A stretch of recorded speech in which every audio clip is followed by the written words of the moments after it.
Episode 5 के starting में हमें कुछ रूल के बारे में बताया जाता है कि जो बॉल है वो सिर्फ कीपर ही अपने दोनों हाथों से पकड़ सकता है और दूसरी बात कोई भी बॉल को पानी के अंदर रख कर नहीं जा सकता और हवा में बॉल को हिट करना ये भी रूल के खिलाफ है। और इसके बाद जब तुम्हारी टीम को बॉल मिले तो 30 सेकंड के अंदर तुम्हें शूट करना भी होता है, वरना तुम लोगों को फाउल लग जाएगा और तुम लोग हार जाओगे। और अगला रूल ये है कि जिस प्लेयर के पास बॉल नहीं है तुम उसको वैसे ही धक्का या फिर उसको हटा नहीं सकते, लेकिन जिस प्लेयर के पास बॉल है तुम उसको अटैक कर सकते हो क्योंकि वो रूल के खिलाफ नहीं है। और एक बात, अटैक के दौरान ओपोनेंट प्लेयर तुम्हारे हाथ को या फिर तुम्हारे पैंट को पकड़ कर नीचे कर सकता है, यहाँ तक कि कुछ प्लेयर तो इससे भी ज्यादा कर देते हैं। और इसके बाद हम देख पाते हैं एइतारो और जोजिमा उन सभी को ये रूल को समझा रहे होते हैं। प्रेजेंट में हम फिर से मिनाटो को देख पाते हैं जहाँ पर कि एक बच्चा उससे बॉल छीनने के लिए बहुत हद तक जा रहा था और फिर वो बंदा तो मिनाटो के हाथ को पकड़ कर नीचे कर देता है और फिर बॉल को अपने टीममेट को पास करता है। फिर वो लोग ऐसे करते करते एक बॉल को गोल पर मारने ही वाले थे,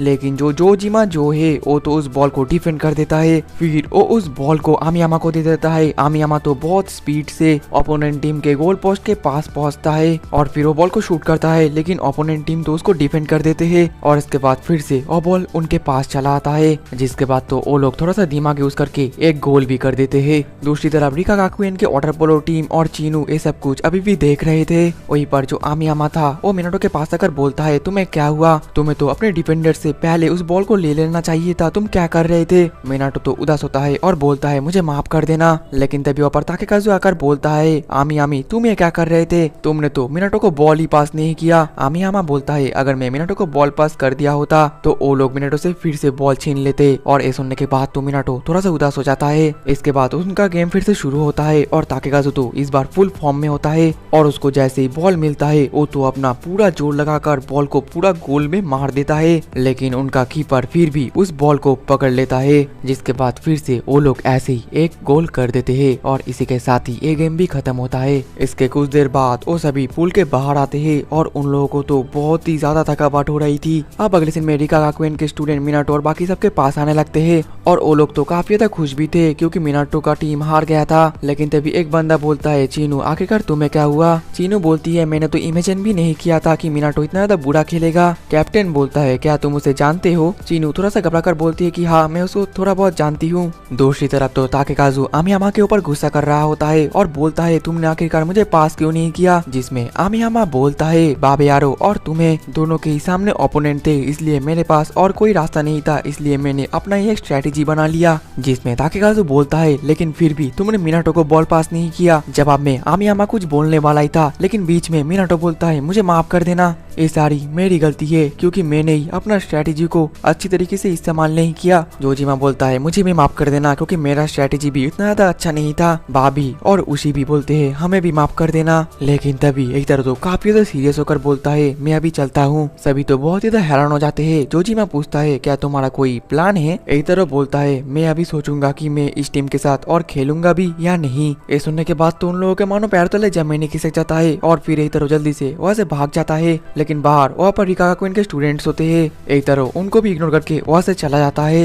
ये देखकर तभी कैप्टन बोलता है, हमें अब यहाँ से चलना चाहिए। ताकेकाजु बोलता है, आखिरकार अब उसको क्या हुआ? जिसमें जोजिमा बोलता है, ऐसा तो होगा ही ना क्योंकि हम सभी लोग मिडिल स्कूलर से हार गए। तभी आमियामा बोलने लगता है, हमें जल्दी से एक न्यू मेंबर को ढूंढना पड़ेगा। ये सुनकर तो ताकेकाजु गुस्सा हो जाता है और बोलता है, क्या तुम्हारे पास बुद्धि नहीं है? क्या तुम बेवकूफ हो? और उन दोनों को तो जोजिमा रोक रहा होता है। देन अगले दिन में मिनाटो घर पर आता है। आसुमी पूछती है, आज तो तुम्हारा गेम था, तो फिर गेम कैसा गया? मिनाटो उदास होकर बोलता है, हम हार गए, और फिर वो ऊपर चला जाता है। जिसके बाद तो निराश होकर बेड पर सो जाता है और बोलता है, मैं तो एकदम यूजलेस हूँ। और वो जैसे ही अपना उस गेम के याद करता है कि वो लोग कैसे एक मिडिल स्कूलर से हार गए, ये याद करने के बाद तो मिनाटो को बिल्कुल भी सहन नहीं हो रहा था। उसके आंखों में तो आंसू आ जाते हैं और वो बोलता है, क्या मैं सच में एक प्रो था? और ये करते करते तो वो सो जाता है। कुछ घंटे बीतने के बाद आसुमी अपने भाई को बुलाती है। मिनाटो बोलता है, क्या मैं सो गया था? आसुमी बताती है कि तुमसे मिलने के लिए तुम्हारा एक क्लब मेंबर आया है। इसके बाद ही हम देख पाते हैं मिनाटो से मिलने के लिए तो कोई और नहीं बल्कि एइतारो आया था। जिसके बाद एइतारो मिनाटो से बात करने के लिए एक श्राइन में लेकर आता है और वहाँ पर पहुँचते पहुँचते तो वो दोनों ही थक जाते हैं। मिनाटो कहता है, यहाँ का व्यू तो काफी ज्यादा अच्छा है, जब मैं छोटा था तब मैं यहाँ पर आया करता था। एइतारो बोलता है, सेनपाई क्या अभी तक आपका मेमोरीज वापस आया है? मिनाटो बोलता है, नहीं, लेकिन मैं खुश हूँ, मेरे मेमोरीज तो पूरी तरीके से लक के ऊपर डिपेंड करता है, ये आ भी सकता है और नहीं भी। बाय द वे, तुमने एक बार मुझे कहा था कि आसुमी मेरी बहन तुम्हें जानती है, लेकिन आज तो उसने तुम्हें देखकर कुछ खास रिएक्शन नहीं दिया, जिसमें इतरो कहता है मुझे माफ कर देना, मैंने आपसे झूठ कहा था। असल में मैं तो आपके बहन को जानता ही नहीं, मैंने तो ये अपनी छोटी बहन से सुना था जो कि आसुमी के साथ ही पढ़ती है। और मिनाटो, मैंने आपसे और भी ज्यादा झूठ कहा। मिनाटो चौंक कर बोलता है क्या क्या झूठ कहा तुमने मुझसे? इतरो बोलता है मैंने एक बार कहा था कि आप मेरे सेनपाई हो, लेकिन सच बात तो ये है कि मैं और आप कभी भी क्लोज ही नहीं थे। मैं बस आपको जूनियर हाई स्कूल में एडमायर किया करता था, लेकिन आपसे बात करने के लिए मैं काफी ज्यादा नर्वस और डरा हुआ था, जिस वजह से आज तक मैंने आपसे बात ही नहीं किया।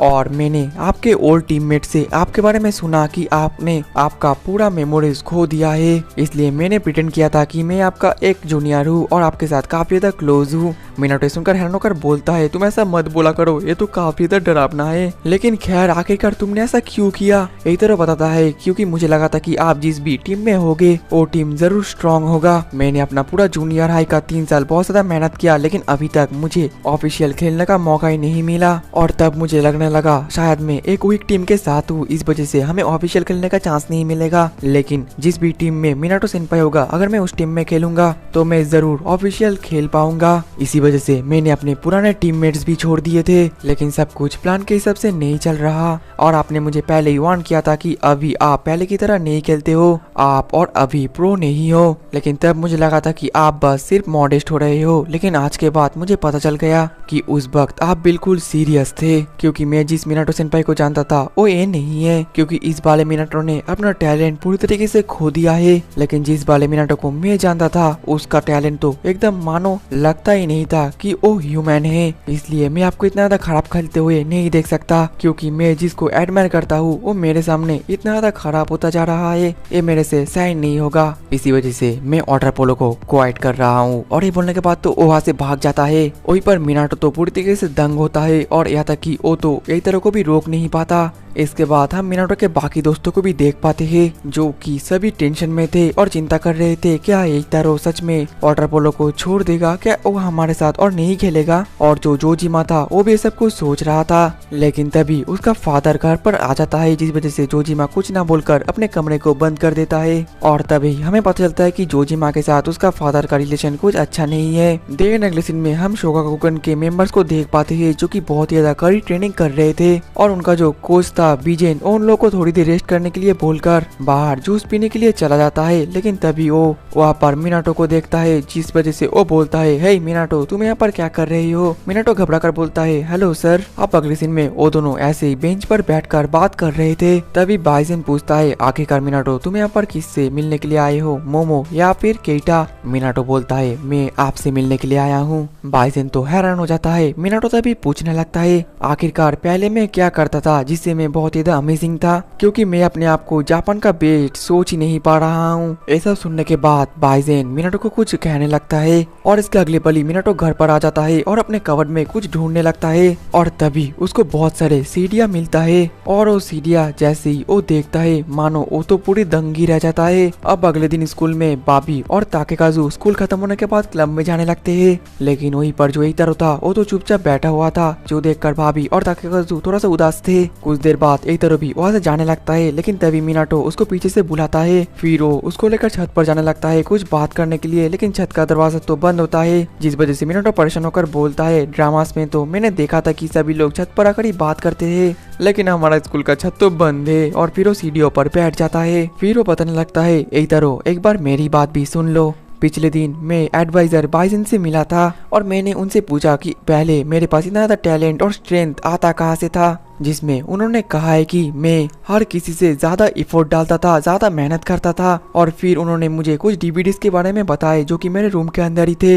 एइतारो सुनकर पूछता है तो फिर आखिरकार उस डीवीडीज में क्या थे? मिनाटो बोलता है मैंने जैसे ही उन डीवीडीज को देखा तब मुझे पता चला उनमें तो मेरे प्रैक्टिस का वीडियोस था, जब मैं घर पर ही अब शूटिंग प्रैक्टिस कर रहा था। 30 मिनट्स करके हर दिन मैं घर पर आकर शूटिंग प्रैक्टिस करता था और अपने फोन पर भी ध्यान देता था। और मुझे एडवाइजर बाइजन से ये भी पता चला कि मैं अपना हर एक मोमेंट स्कूल में भी वीडियो करता था, यहाँ पर घर पर आकर भी वीडियो करता था, और सब कुछ होने के बाद मैं उनके ऊपर स्टडीज भी करता था।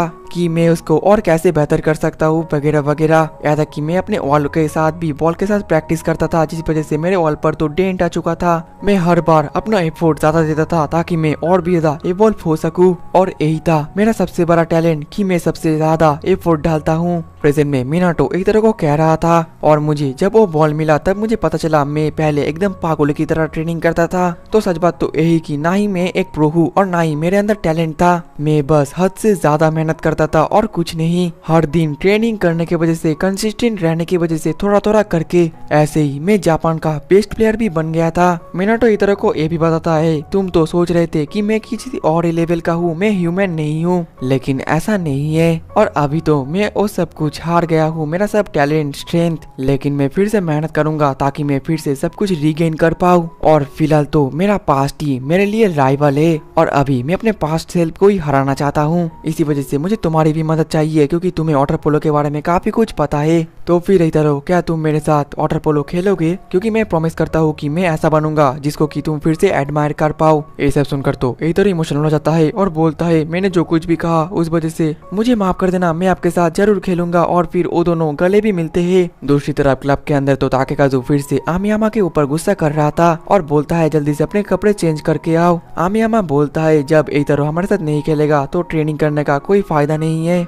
लेकिन तभी ऊपर मिनाटो और इतरो आ जाता है, जिसे देखकर सभी लोग हैरान हो जाते हैं। इतरो बोलता है, मुझे माफ कर देना, मुझे बस पेट में दर्द हो गया था। मिनाटो बोलता है, मुझे भी, इस वजह से हम लेट हो गए। जोजिमा भी ये देखकर खुश होता है और बोलता है कि जल्दी से अब चेंज करके आओ। और इसके बाद तो उन सभी को एक रिलीफ मिलता है, और जो आमियामा था वो तो अपना वही पर ही पैंट शर्ट खोल देता है, और हम देख पाते हैं वो तो पहले से रेडी हुआ था। वो तो अपने शर्ट के अंदर ही स्विमिंग कॉस्ट्यूम पहन कर रखा था। ये देखकर ताकेकाजु और बाकी सब फिर से शॉक्ड हो जाते हैं। अब अगले ही पल वो सभी फिर से ट्रेनिंग करने लगते हैं। वही पर रिकागा क्वीन से चीनू फिर से उन लोगों को देखकर काफी ज्यादा खुश थी, क्योंकि वो लोग फिर से हार ना मानकर ट्रेनिंग कर रहे हैं। और इसी के साथ ही हमारा एपिसोड 5 भी खत्म हो जाता है। तो दोस्तों, इस वीडियो का लाइक टारगेट है 1K और कमेंट का टारगेट है 150। जितना ज्यादा जल्दी टारगेट को पूरा करोगे, नेक्स्ट एपिसोड भी उतना ही जल्दी आएगा। मिलते हैं नेक्स्ट एपिसोड में, तब तक के लिए टाटा बाय बाय सायोनारा।